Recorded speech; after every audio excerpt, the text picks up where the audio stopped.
नमस्कार मित्रांनो, मी डॉक्टर गणेश वाघमारे आपल्या सर्वांचं मनपूर्वक स्वागत करतो। आज आपण अनेकांना त्रास देणाऱ्या दोन सामान्य पण महत्त्वाच्या समस्यांबद्दल जाणून घेणार आहोत। जिओग्राफिक टंग आणि तोंडातील अल्सर किंवा छाले याला माउथ अल्सर देखील म्हटलं जातं। जिभेवर नकाशासारखे लाल गुळगुळीत डाग दिसणं, तोंडात वारंवार छाले येणं, खाण्याच्या वेळेला जळजळ होणं किंवा वेदना होणं ही लक्षणं अनेकांना अनुभवायला मिळतात। मित्रांनो, या व्हिडिओमध्ये आपण जाणून घेणार आहोत की नेमकं जिओग्राफिक टंग म्हणजे काय आणि छाले येणं आपल्याला जे येत असतात त्याचं नेमकं कारण काय आहे, हा काय येतात आणि याचे लक्षणं कुठले असतात, यावरती काय प्रतिबंध केला पाहिजे, होमिओपॅथी औषधांची या छाल्यांवरती काय भूमिका आणि घरच्या घरी कोणती काळजी घेतली म्हणजे ह्या छाल्यांपासून सहजपणे मुक्तता मिळेल। व्हिडिओ सुरू करण्या अगोदर तुम्ही जर माझ्या चॅनलवर नवीन असाल तर आत्ताच चॅनलला सबस्क्राइब करा, जास्तीत जास्त लोकांपर्यंत हा व्हिडिओ शेअर करा, सोबत बेल बटन दाबा जेणेकरून येणाऱ्या नवनवीन व्हिडिओंचे तुम्हाला नोटिफिकेशन मिळणार आहे। हा व्हिडिओ आवडला तर व्हिडिओ बद्दल कमेंट देखील करा। चला तर व्हिडिओ सुरू करूया।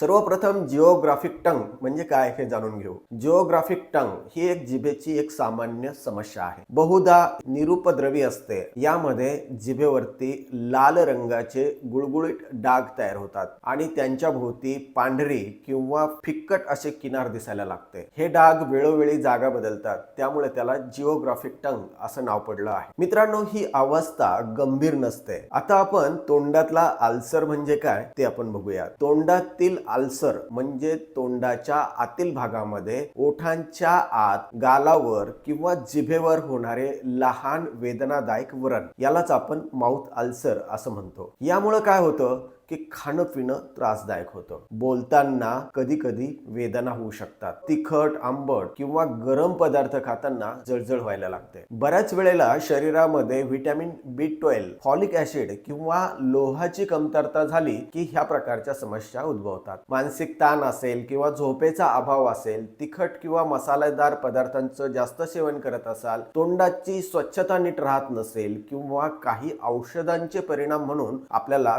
माउथ अल्सर किंवा जिओग्राफिक टंग निर्माण होते। दातांची धारदार कडा किंवा चुकीच्या बसलेल्या दातांच्या कवळ्यांमुळे सुद्धा बऱ्याच वेळेला माउथ अल्सर सारख्या समस्या निर्माण होतात। काही व्यक्तींमध्ये अनुवंशिक कारण देखील आपल्याला बघायला भेटतं। आता याचे लक्षणं कुठले आहेत ते बघू। जिभेवरती लाल गुळगुळीत डाग पडतात, डागांची जागा सतत बदलत असते, तिखट खाल्ल्यानंतर जळजळ होते, तोंडात पांढऱ्या किंवा पिवळसर मध्यभागाचे वेदनादायक छाले तयार होतात, बोलताना किंवा खाताना त्रास होतो, काही वेळेला दुर्गंधी किंवा अस्वस्थता देखील जाणवते। आता या माउथ अल्सर वरती किंवा जिओग्राफिक टंग वरती होमिओपॅथी मध्ये कोणती औषधं आहेत ते बघू। होमिओपॅथी मध्ये रुग्णाच्या संपूर्ण प्रकृतीचा विचार करून औषध निवडलं जातं। होमिओपॅथी मध्ये वापरले जाणारे दोन प्रमुख औषध आता आपण बघूया। पहिलं औषध आहे मर्कसॉल 30 या नावाचं। हे औषध 2-2 थेंब सकाळ दुपार संध्याकाळ ग्लास पाण्यामध्ये टाकून घेतल्यानं काही दिवसात माउथ अल्सरची समस्या कमी होऊ शकते। पुढचं औषध आहे बोरॅक्स 30 या नावाचं। हे देखील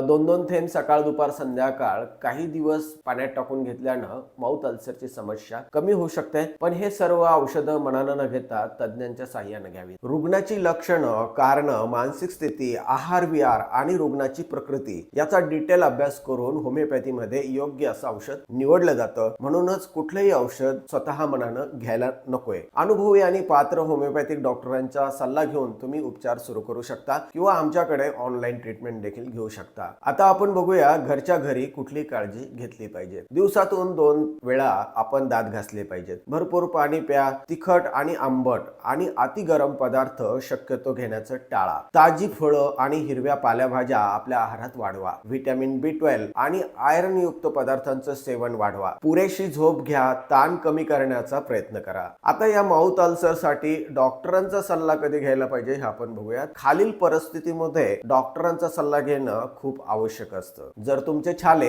2 आठवड्यापेक्षा जास्त काळ टिकत असतील किंवा वारंवार छाले येत असतील किंवा खाणं पिणं कठीण होत असेल, तुमचं वजन कमी होत असेल, ताप किंवा इतर गंभीर लक्षणं दिसत असतील, जिभेवरती काही सतत बदल दिसत असतील, तर अशा परिस्थितीमध्ये तज्ञ डॉक्टरांचा सल्ला लगेच घेणं महत्त्वाचं असतं। मित्रांनो, हा व्हिडिओ जर उपयुक्त वाटला असेल तर खाली कमेंट नक्की करा, या व्हिडिओला लाईक करा, शेअर करा आणि आमच्या चॅनलला सबस्क्राइब करा। धन्यवाद। जय हिंद, जय महाराष्ट्र।